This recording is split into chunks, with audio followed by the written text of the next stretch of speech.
morning, everyone. This is Misty, and today we're going to be talking about state plan services being moved from the 522 to the CMS 1500, which I'll be discussing.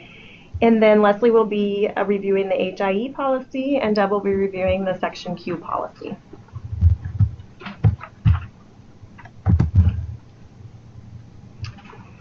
So this change that we're going to talk about here, and I know that some of you are already somewhat familiar with it, but many may not be. And so basically the state plan services, which you'll see on the screen there, so these are going to be the ones that are Title 19 Medicaid, 04600 and 04650 are the services we're specifically talking about here. We'll be moving from the 522 request for payment to the CMS 1500. So as you're likely aware, currently the request for payment, the 522, are submitted and processed by Teresa, and the CMS 1500s are submitted and processed by the Medicaid claims unit. So the CMS 1500 is the claim form that in-home providers are currently using to bill waiver services, and will be the form that they will begin using to bill state plan services.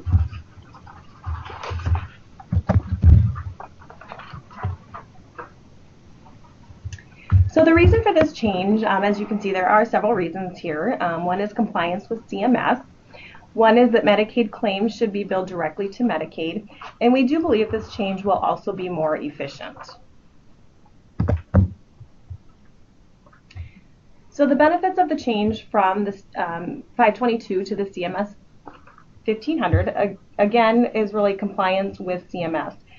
So as you may recall, when we did the waiver renewal and presented on some of the changes taking place, one of them was that we would need to ensure that waiver recipients are accessing state plan services prior to waiver services.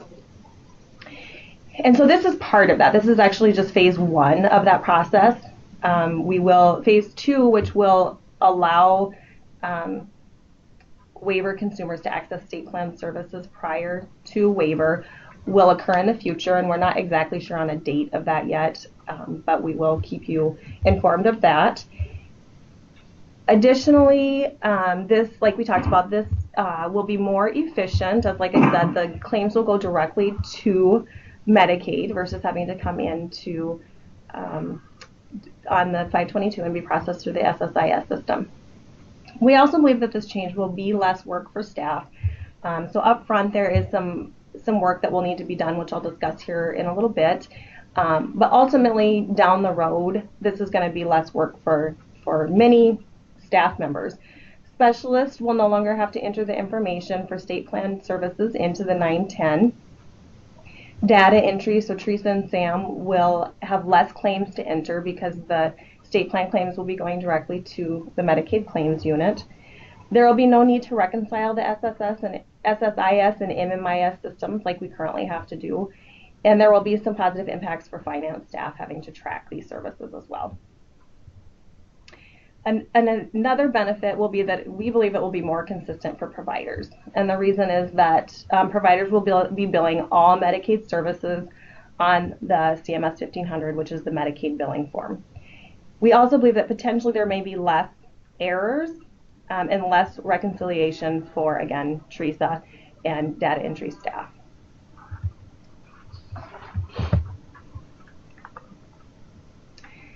So the policy changes related to this CMS, or moving from the 522 to the CMS 1500, is that state plan services 04600 and 04650 will be billed utilizing service codes S5130 for homemaker, T1019 for personal care, and T1000 for nursing. And again, you'll notice that these are the same service codes utilized for waiver currently.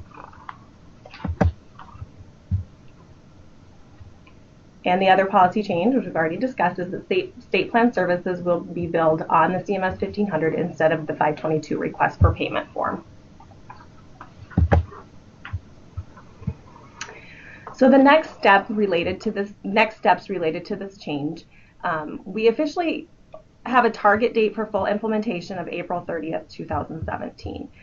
So prior to that date, kind of the next steps, we are actually working with 2 to 3 providers to submit claims directly to Medicaid claims unit to ensure there is accurate payment and that the payments are going through as we believe they should.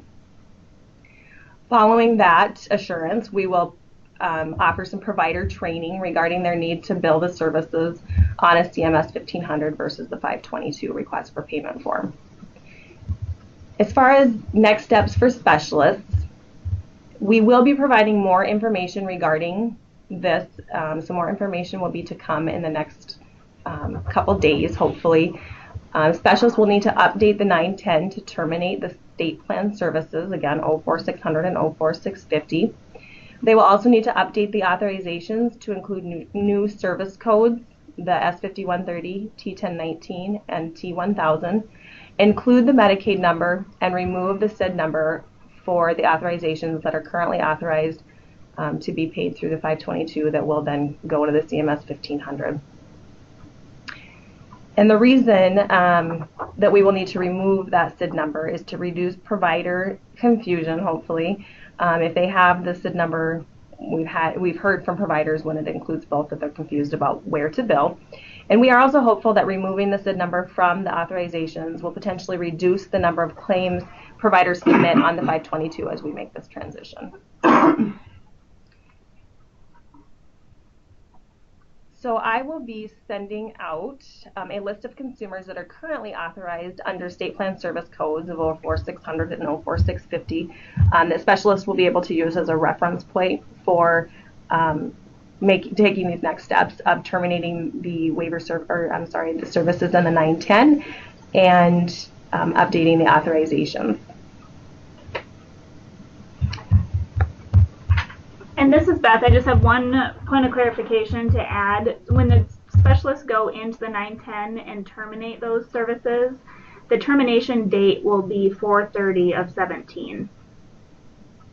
And that's just so that if any claims do come into the SSIS and get encoded, those will deny effective May 1st.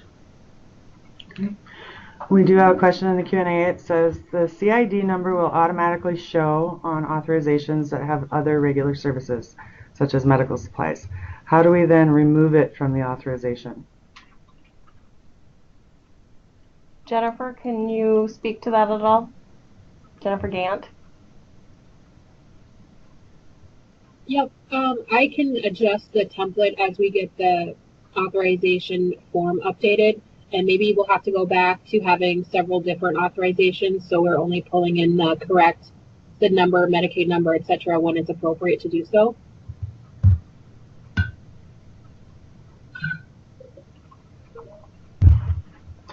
Okay, another question. Is there a specific termination code you want us to use when closing out those 910 lines? We'll have to correspond with Teresa regarding what the preference would be, and we will get back to you on that one.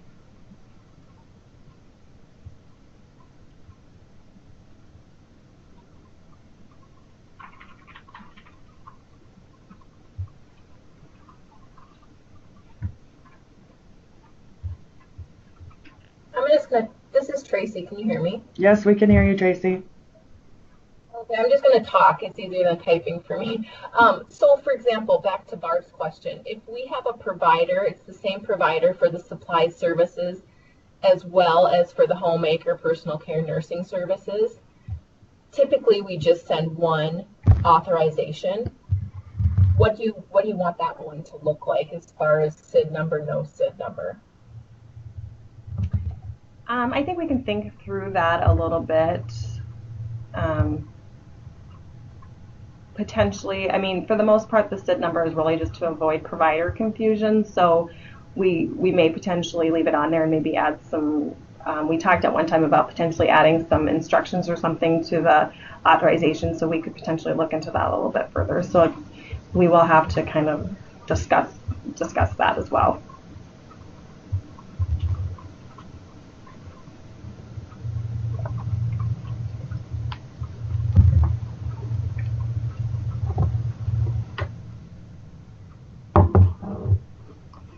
Okay, it looks like a couple more people are typing questions, so we will wait a few more minutes here.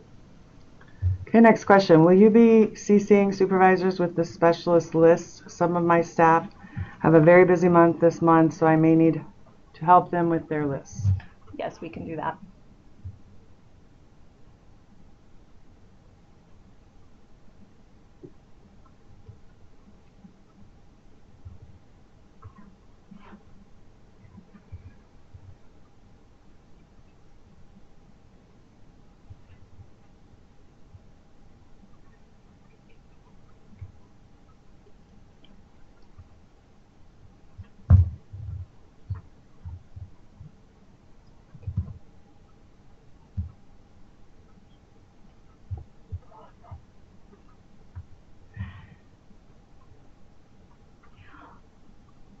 It looked like there's going to be another question, but it doesn't seem like it's popping up.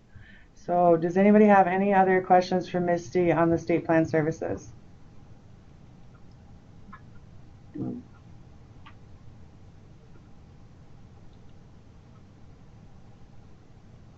Okay, we will have an opportunity at the end for questions as well, so I think we'll go ahead and move forward to the Health Information Exchange, which Leslie will be presenting on.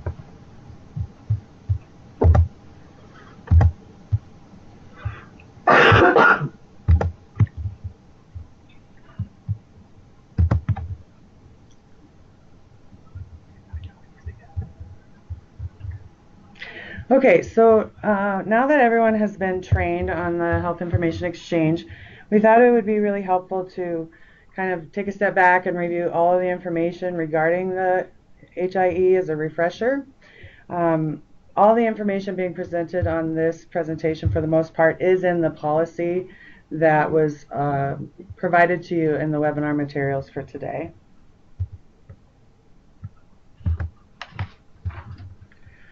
So Health Information Exchange, what is the purpose and the benefit of it? Many times, as you all know, specialists are not made aware of emergency room visits and or hospitalizations when they occur, and many times do not know until the quarterly call or annual review visit. So having access to the point of care exchange and receiving notifications via email when a waiver consumer goes to the ER or is hospitalized gives the Division of Long-Term Services and Supports the best opportunity to help prevent or delay unnecessary nursing facility placement of waiver consumers, and it also provides specialists with the information needed to ensure additional services are provided upon discharge home or to an assisted living if needed.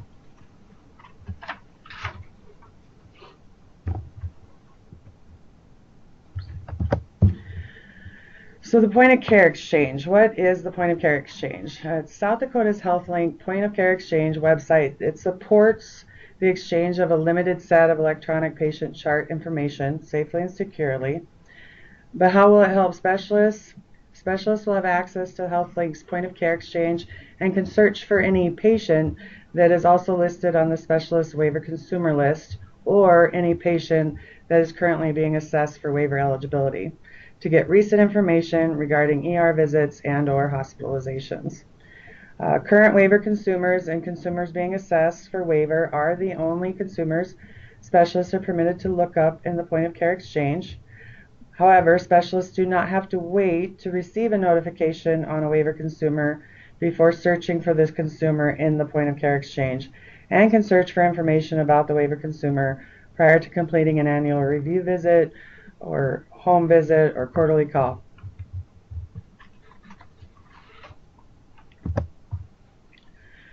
Clinical event notifications, or other words, notify. What is it?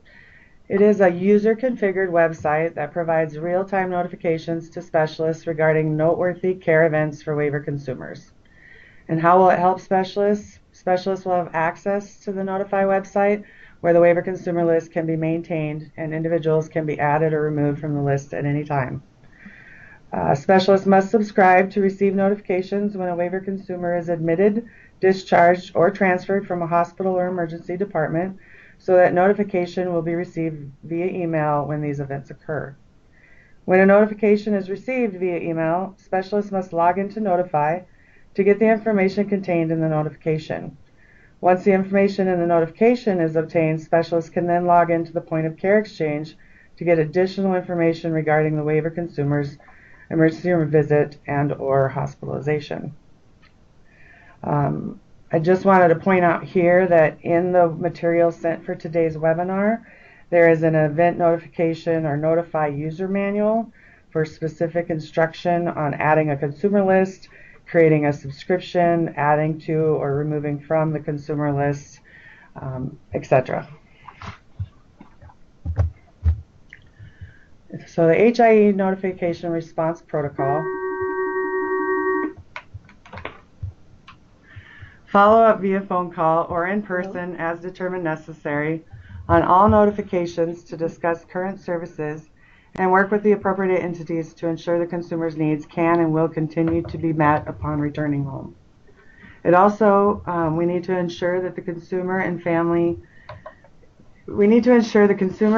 and hospital staff members have a thorough understanding of services available through the Division of Long-Term Services and Supports.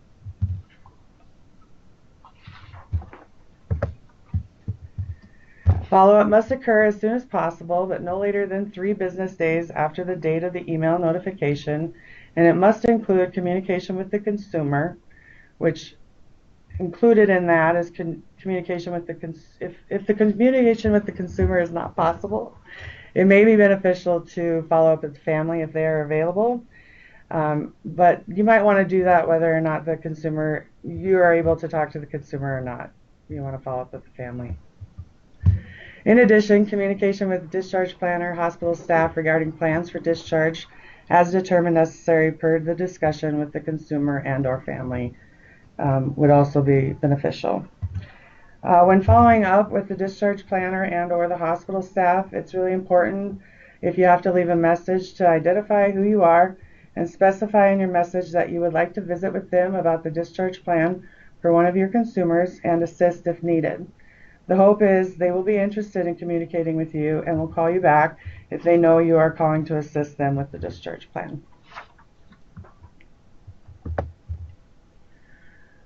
If the consumer has already been discharged to home or assisted living prior to the specialist receiving the notification, the specialist must follow up with the consumer at home or the assisted living to ensure needs are being met. If the consumer has already been admitted to a nursing facility prior to the specialist receiving the notification, the specialist must document the outcome in the SAMS journal using the HIE resolution, nursing facility admission journal type. And then finally, in the event that a specialist is unable to make the 3-day deadline due to unforeseen circumstances, the specialist must complete follow-up as soon as possible and document the reason for the delay in the HIE admit journal note.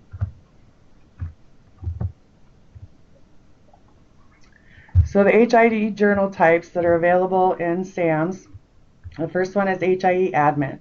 So we would use this to document the information received in the notification, and please include the name of the hospital in the subject line. The HIE follow-up would be used to document all follow-up completed for a notification. Depending on the reason for admit and how many contacts are made, there may be several follow-up notes, but there should be one journal note for each contact made to the consumer, family, and or hospital staff.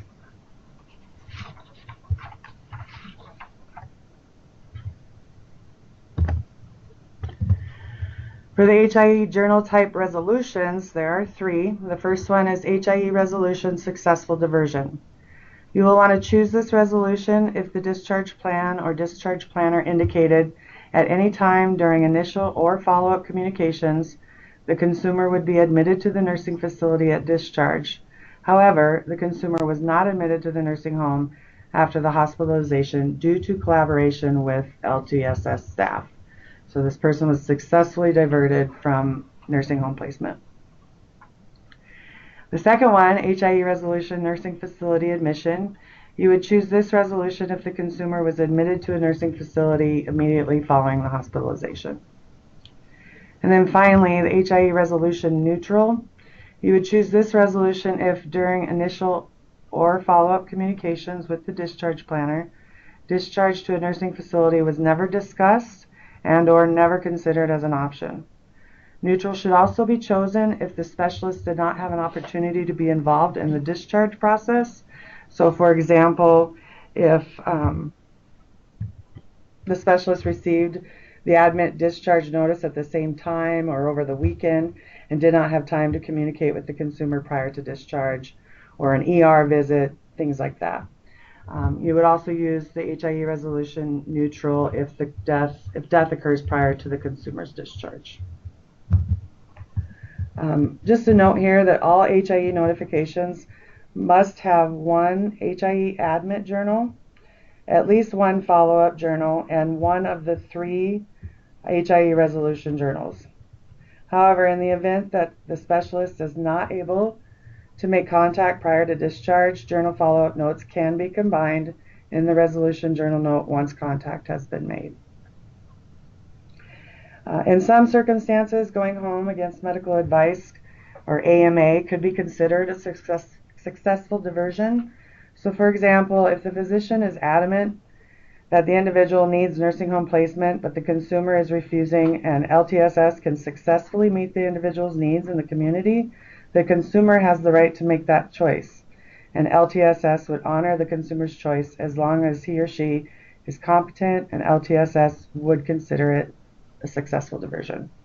If the consumer leaves AMA without ensuring appropriate services are coordinated, the resolution would be considered neutral for the documentation guidance, and an APS referral would likely need to be made.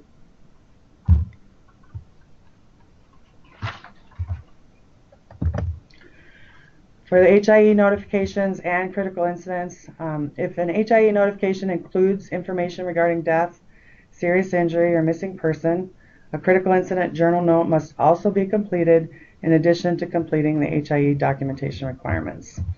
And I would just encourage everybody to see the critical incident policy for follow-up and documentation requirements for the critical incidents. And finally, does anybody have any questions or comments on the HIE presentation? Well, it looks like we have a couple already. If our staff is on extended leave or sick leave unexpectedly, should we be doing the follow-up or wait for them to return? Also, some staff did not set their supervisor's email yet for notifications. If we will need to do follow-up for them, we should probably be included on these notifications now.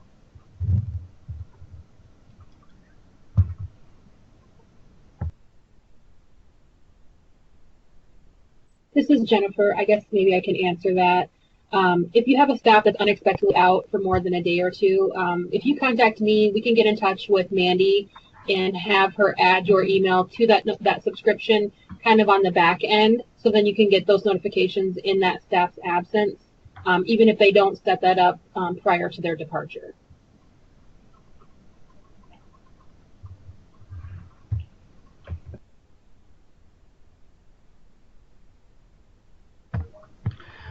The other part of that question I think that was asked is if the supervisor would need to do the follow-up for a staff member that was on extended leave or sick leave unexpectedly. The answer to that would be yes. We really do need to follow up on these as quickly as possible, and we hope that most of the time we are able to communicate with the consumer prior to discharge.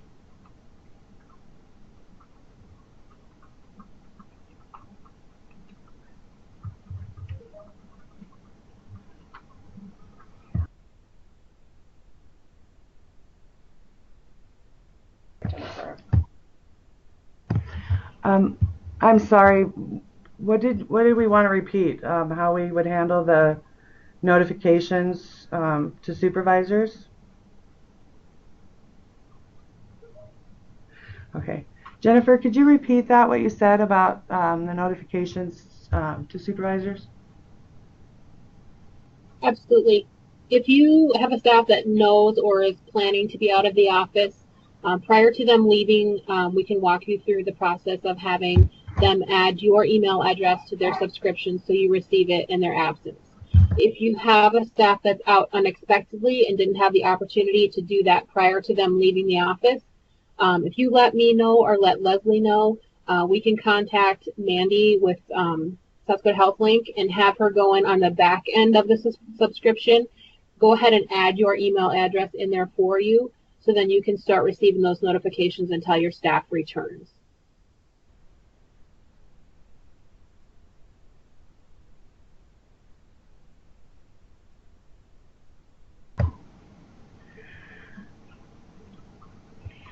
So in regards to unexpected leave, sick leave probably in particular, we would expect that the supervisor does follow up within the 3 days if possible.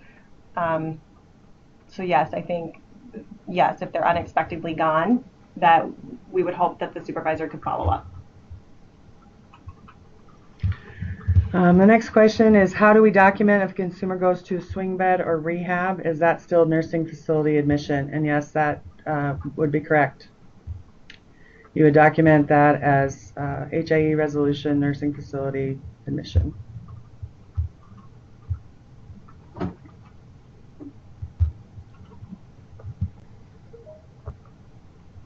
Next question, we have a couple of hospitals in our area that are not signed up for the HIE. So if we find out by the home health agency a person is in the hospital, do we follow this procedure? Yeah, I would say that would be great to do that. We're hoping that as time goes by with the HIE that they are able to add more and more hospitals until we hopefully have all South Dakota hospitals participating in it.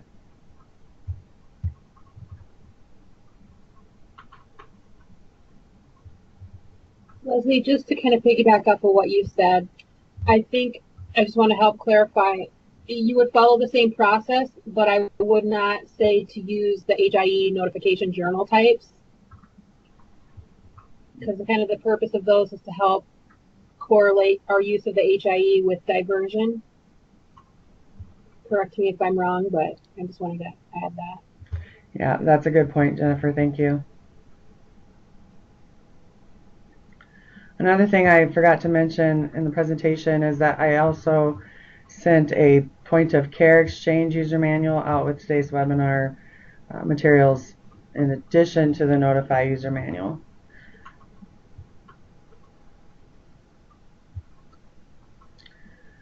If there are no other questions on the policy, I think we'll transfer it over to Jennifer. She's going to actually pull up the Notify website and go over some of the more frequently asked questions or the issues that we've had since implementing the HIE and the difficult areas.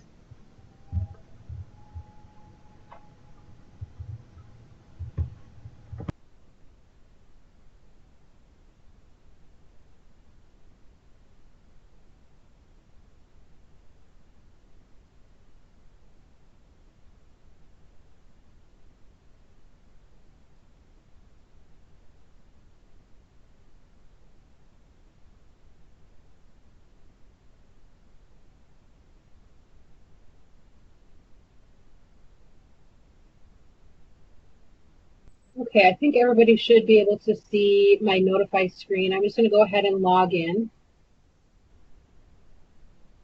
Once you log in, it'll take you to the user notification screen, and if you have any notifications that have come through, they will be displayed here. You can see mine is processing. I do have a couple that will pop up here. In relation to the notifications, I get some questions from staff about what's contained in the notification. There's not a whole lot of information that you're going to get in the notification. It's going to be very minimal. You will have to access the point of care exchange to actually look up the details on what happened. Admit reason you would get right here. May or may not be there, but generally it should be there. A lot of extra information. There is this view attachment button. I've gotten this question multiple times.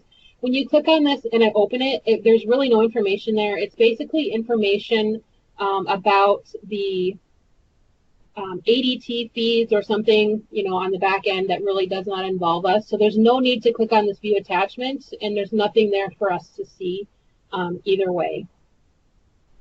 As you continue to scroll down, you'll find that some of the patient's demographic information may be there, the facility where they are.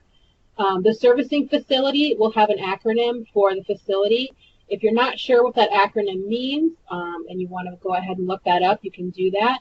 At the top of Notify up here, if you click on your name,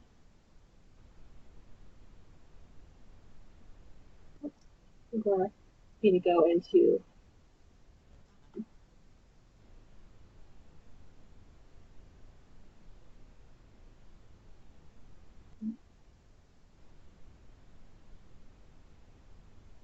I'm not finding what I'm looking for there. But going back to your subscriptions, if you have a need to look up or add or delete a person off of your subscription, you would come to your subscription, user subscriptions. Once you get here, you would click on your name. It would likely be related to your office. Scroll down to the bottom and look under your patient registries. Most staff will only have one list. It's probably titled Waiver Consumers. So you can go ahead and click on that.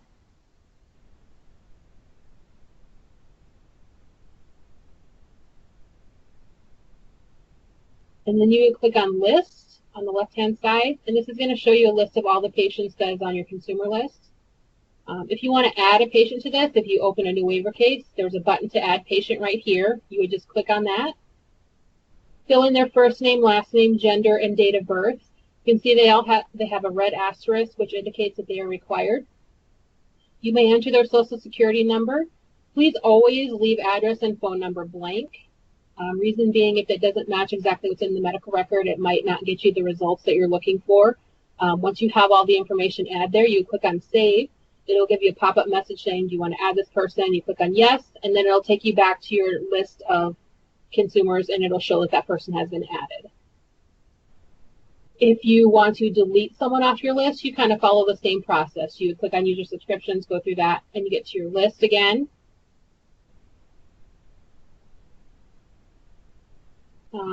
Let's say you want to delete this person off your list, you would just click on them. There is an option to delete.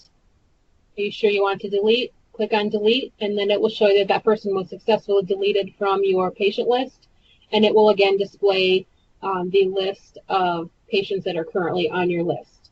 If you have a case that transfers from one person's caseload to another, one staff will have to come in and delete the consumer off their patient list, and the other staff will have to add it to their patient list. There's not a way to transfer it back and forth. The document that shows what those acronyms mean is actually in the point of care exchange. So I will just go ahead and log in there real quick.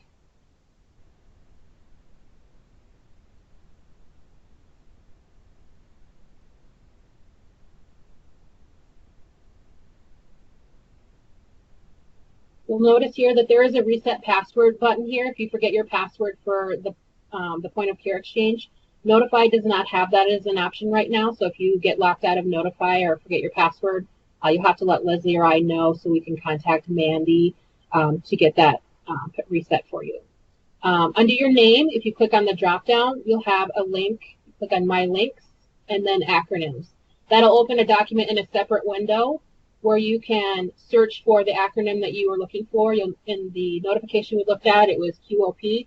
So you can type that in and you'll see that it means a Barry Queen of Peace Hospital. So that's a good way to search for those. When you're done looking at that, you can just click on the X and it will close that out and take you back to your patient search. Any questions about that process or the Notify process?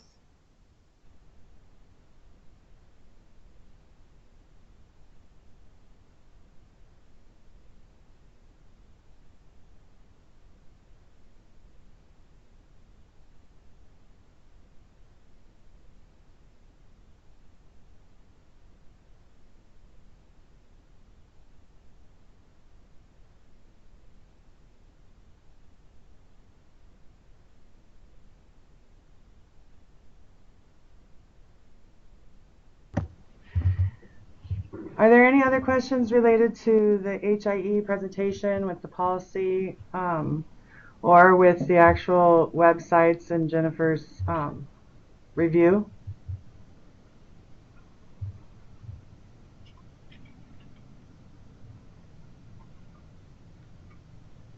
Okay. There is one more thing that I think there's one more thing I will show. If you need to have your staff add you onto their subscription, if they know they're going to be on vacation or on maternity leave or whatnot, you would have them go into their user subscriptions.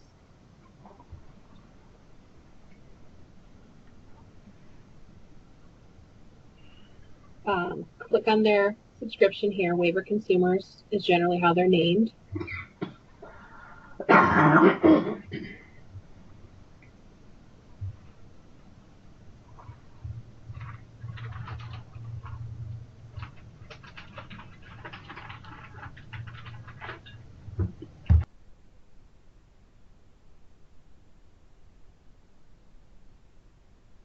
When you get into there, you can just click on the number 3, where and when to send to.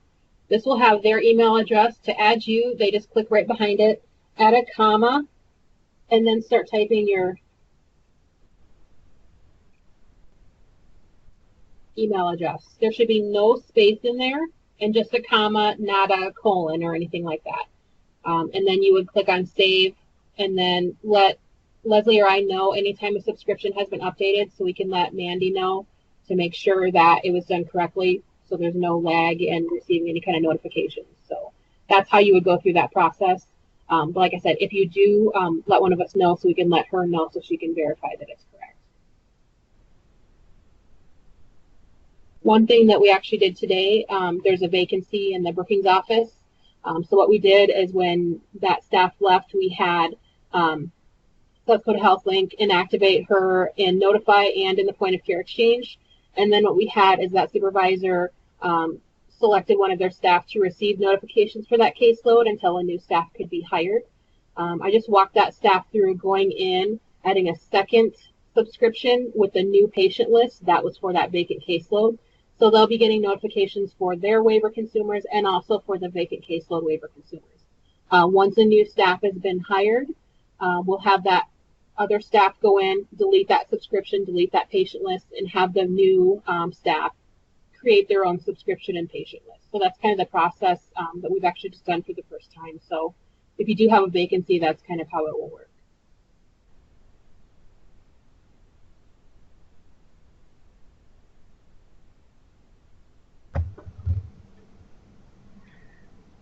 Thanks, Jennifer. That was helpful.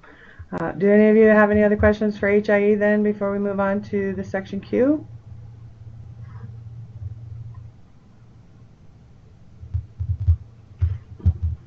Okay, I will turn it over to Deb to talk about the section Q policy.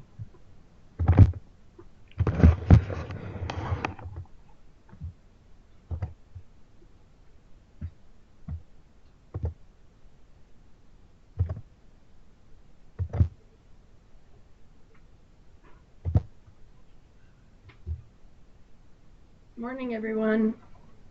First of all, I want to thank the policy work group for reviewing the section Q policy and the HIE policy. The feedback was very helpful in getting these policies to you. If you recall, a couple weeks ago I presented on section Q training for nursing facilities, and that training has been posted to the Department of Health's website, SEDACA, SEDAHO, and hopefully in the near future to Department of Social Services and Department of Human Services.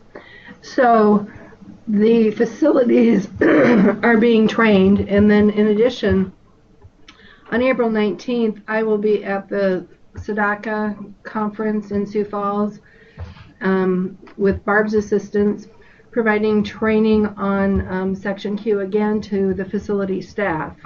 We have 2 sessions down there during that time.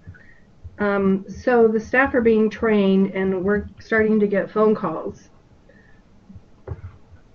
This is the result of a May 20th U.S. Department of Health and Human Services Office for Civil Rights guidance document that was issued that really provides enhanced recommendations for nursing facilities to ensure that Section Q is properly completed and appropriate referrals are made to the local contact agency, which in South Dakota is us. The guidance includes steps nursing facilities can take to ensure that Section Q on the MDS is properly used to facilitate the state's compliance with Section 504 and to avoid discrimination. That's a huge part of the Section Q on the MDS. And if you recall, if a facility doesn't have an active discharge plan in place for a resident, they're required to ask the question, do you want to talk to someone about the possibility of leaving this facility and returning to live and receive services in the community? And this is to ensure that all individuals have that opportunity to learn about home and community-based services and supports, to receive services and supports in the least restrictive setting. The MDS provides instructions, and this federal guidance recommends that facilities initiate contact with the state designated contact agency within 10 business days and to document that contact. If the local contact agency does not contact the resident, that facility is instructed to make another follow-up call to the local contact agency. And this is a requirement in the MDS and in this guidance. So we really need to work with the nursing facility. They're starting to call us, and we need to appropriately respond to the calls we're getting on residents. We're hearing that some calls that we're already getting from nursing facilities, staff are reporting they're getting flack from our ASA specialists. Regardless of anybody's personal opinion, mine or yours, your professional task and responsibility is to visit the resident at the facility. And this policy outlines how to do that.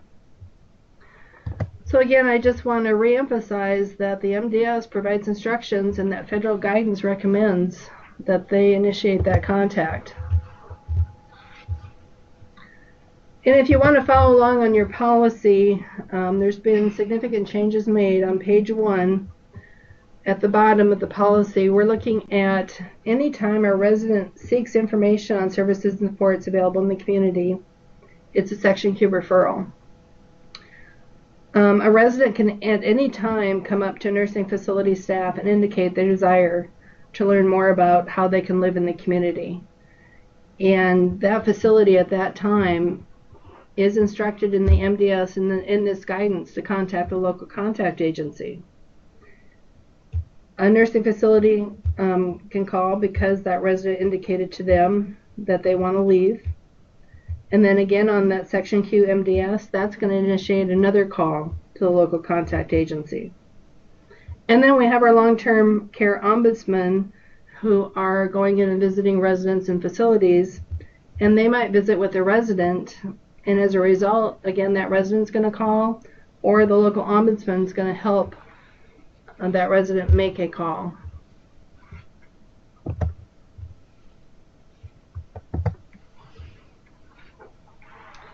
So basically, I'm just going to start working through the policy at the beginning of page 2. But I do want to mention before I start on the policy that the active discharge plan, if the facility has one on the resident, that means that they're not going to probably call us. They may not call you. They have current goals to make arrangements for discharge. They're taking active steps, and there's a target date.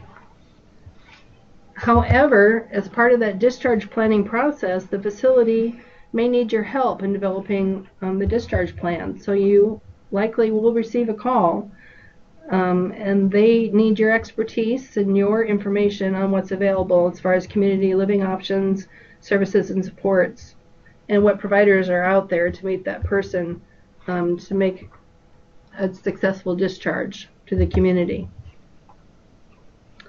And so when a nursing facility staff calls either the local office or the call center, and if they don't tell you it's a Section Q referral, please ask them, is this a Section Q referral? And when we receive that referral, the assigned specialist will contact the resident and provide information and education, as we know is options planning, on those services and supports, and as appropriate, assist the resident to access those services for them to return to the community.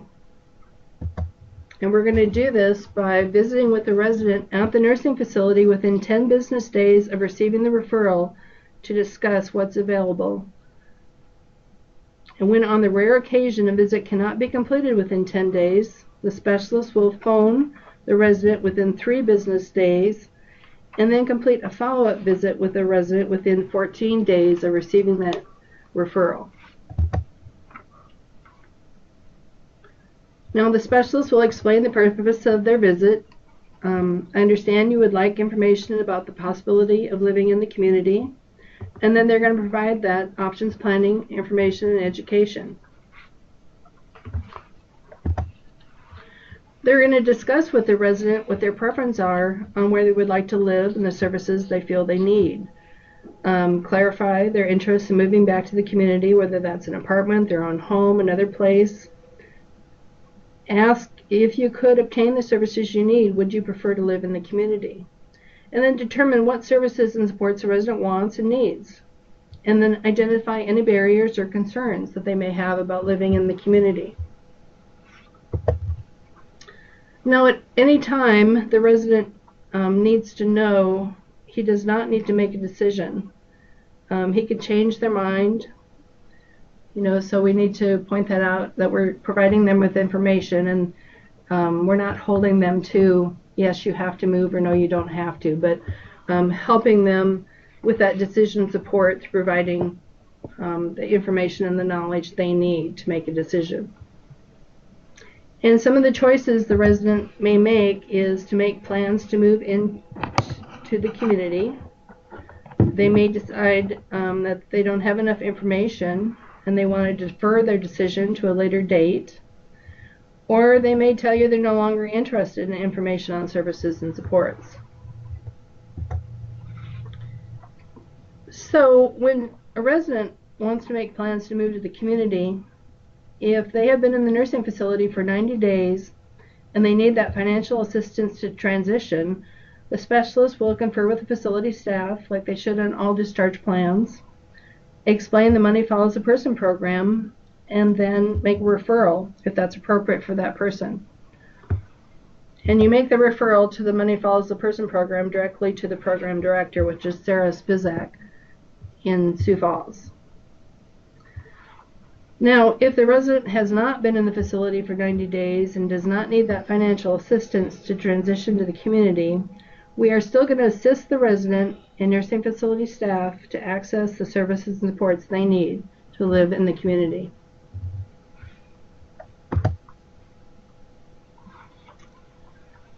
And that will be for any resident, regardless of whether they're on Medicaid or they're in the facility for private pay. Now, the resident may defer a decision to a later date. So the specialist is going to follow up by phone or through a visit within 14 business days following that initial visit to find out if they've reached their decision or if they need more information. And we want to make sure you guys are aware that on this, the resident has not been referred to MFP. So we may provide ongoing Section Q case management and follow-up. And we're going to base that on the discharge date for the resident.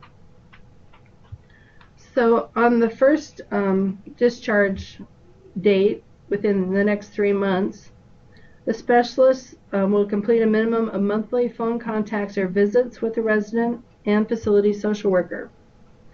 Now, we understand sometimes there might be a need for more frequent contact, daily, weekly, bi-weekly, and that could be through phone or visits. And it's based on the needs of the resident, the facility, and the family.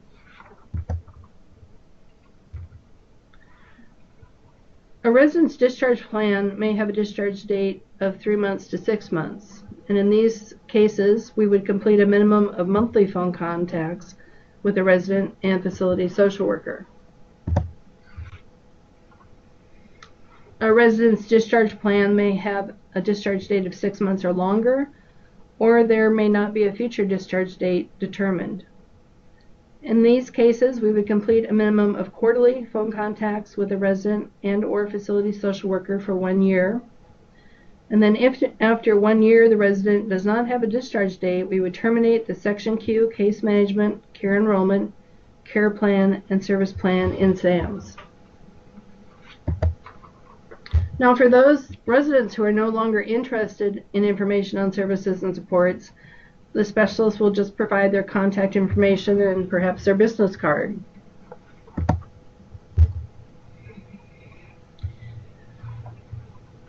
In the policy, we've also outlined how to document all of this in SAMs.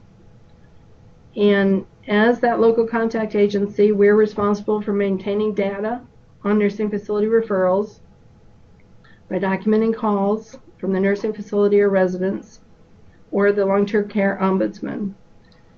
And we need to enter all Section Q referrals as an ADRC outcome, Section Q referral.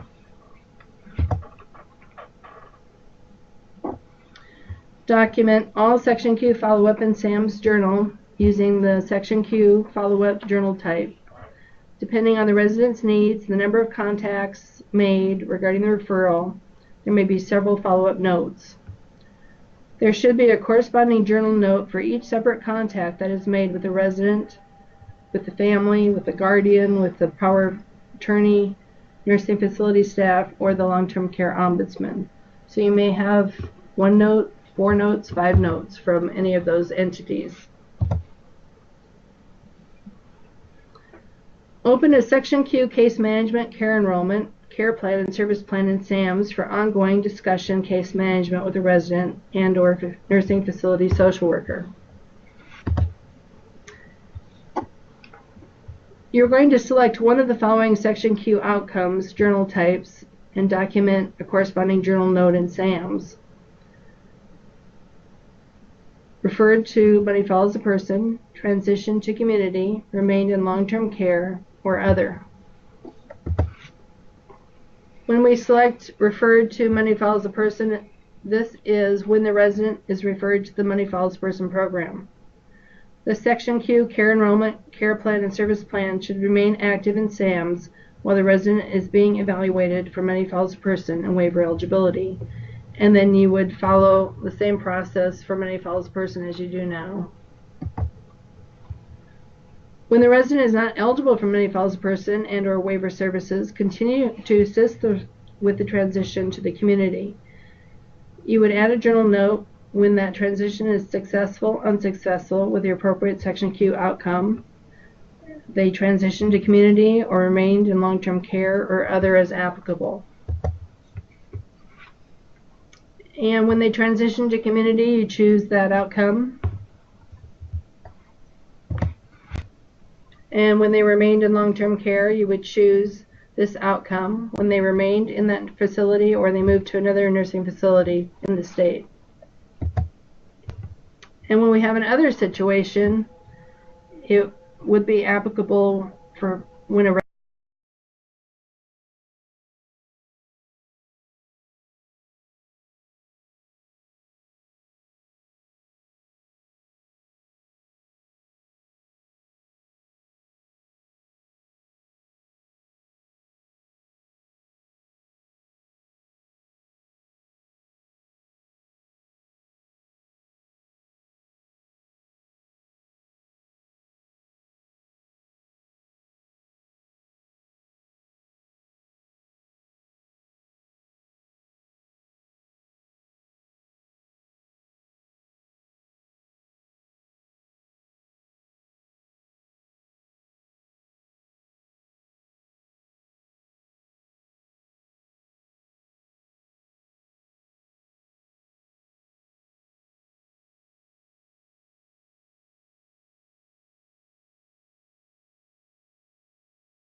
Okay, this is Leslie. Sorry about that, everyone. Can you hear me?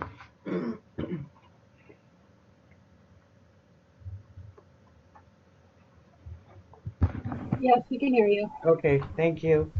I don't know what happened there. Sometimes when we lose our internet connection, our Skype meeting ends. We do have a couple of questions, but can somebody let me know where you stopped being able to hear the presentation? We'll go back to that slide.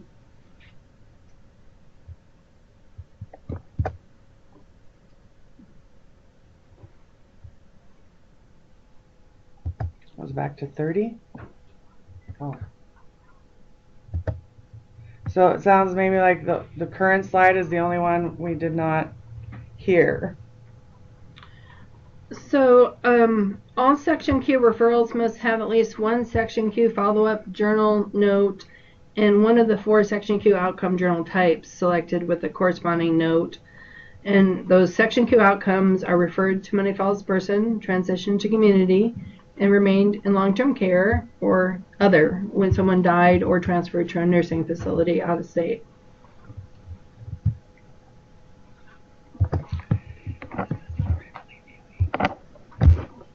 And I, again, just want to stress that we really need to follow the policy, and visit residents in nursing facilities when you get a call from a facility, from a resident, from a long-term care ombudsman. We really need to help people get back into the community to transition out of a more restrictive setting into a less restrictive setting.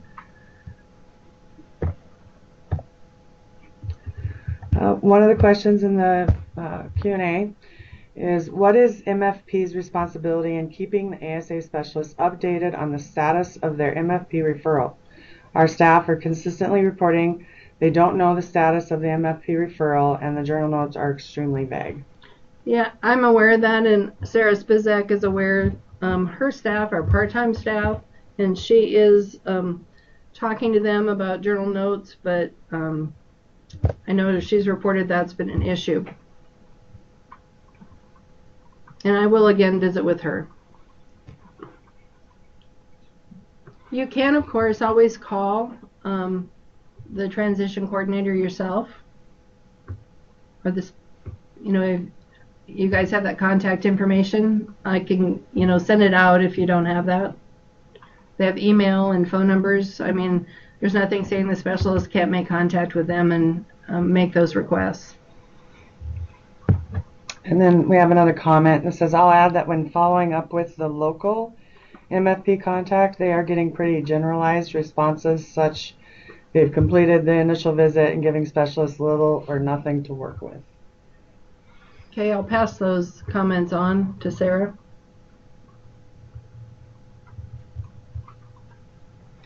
I apologize to everyone for the loss of connection.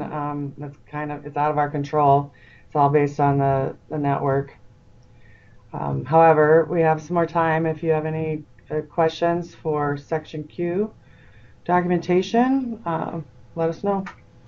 Also, I do want to stress, we've had a question come up before, is this for people in assisted livings? And no, Section Q is only for residents living in nursing facilities and or institutions like Redfield or HSC or a hospital. Also, I've had a question if we should complete the South Dakota choices, and no, that's not appropriate here. Section Q, we are assigned, it's our responsibility to follow up by going out and visiting with the individual.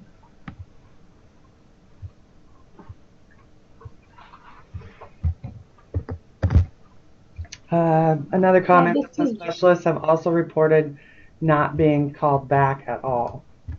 So, as far as MFP? Yeah. Okay.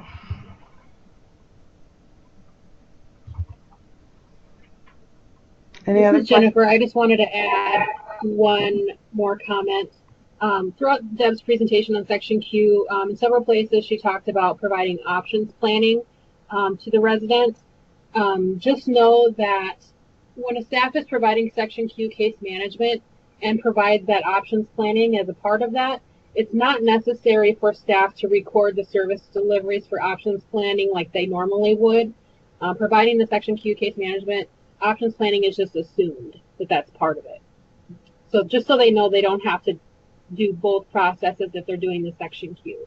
If they're providing options planning just as options planning, then yes, they would need to follow the current policy as far as getting those service deliveries recorded. And in the step-by-step instructions, we did not include options planning to be documented, so that's pretty clear in the step-by-step.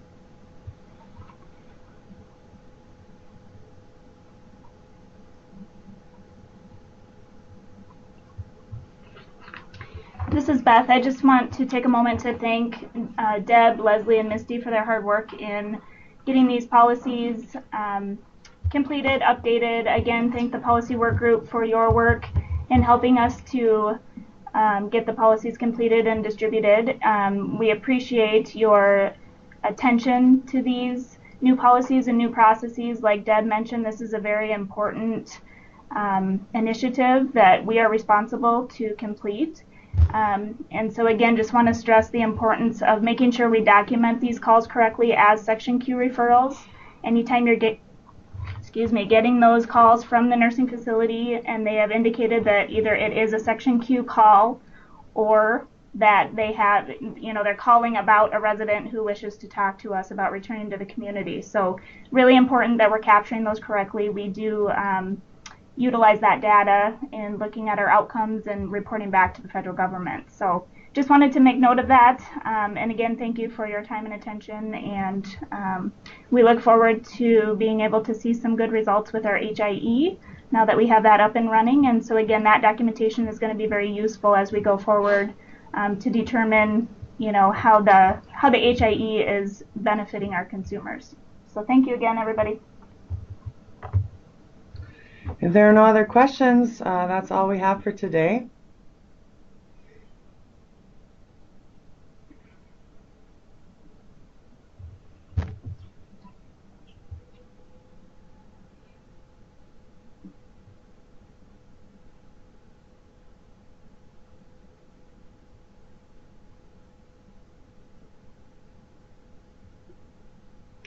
Okay, it looks like nobody has any other questions, so we'll go ahead and end the meeting for today. Thanks again, everybody. Oh, okay, wait, maybe we have one last comment or question coming in. Oh, just a thanks. Thank you too. Everybody have a great day.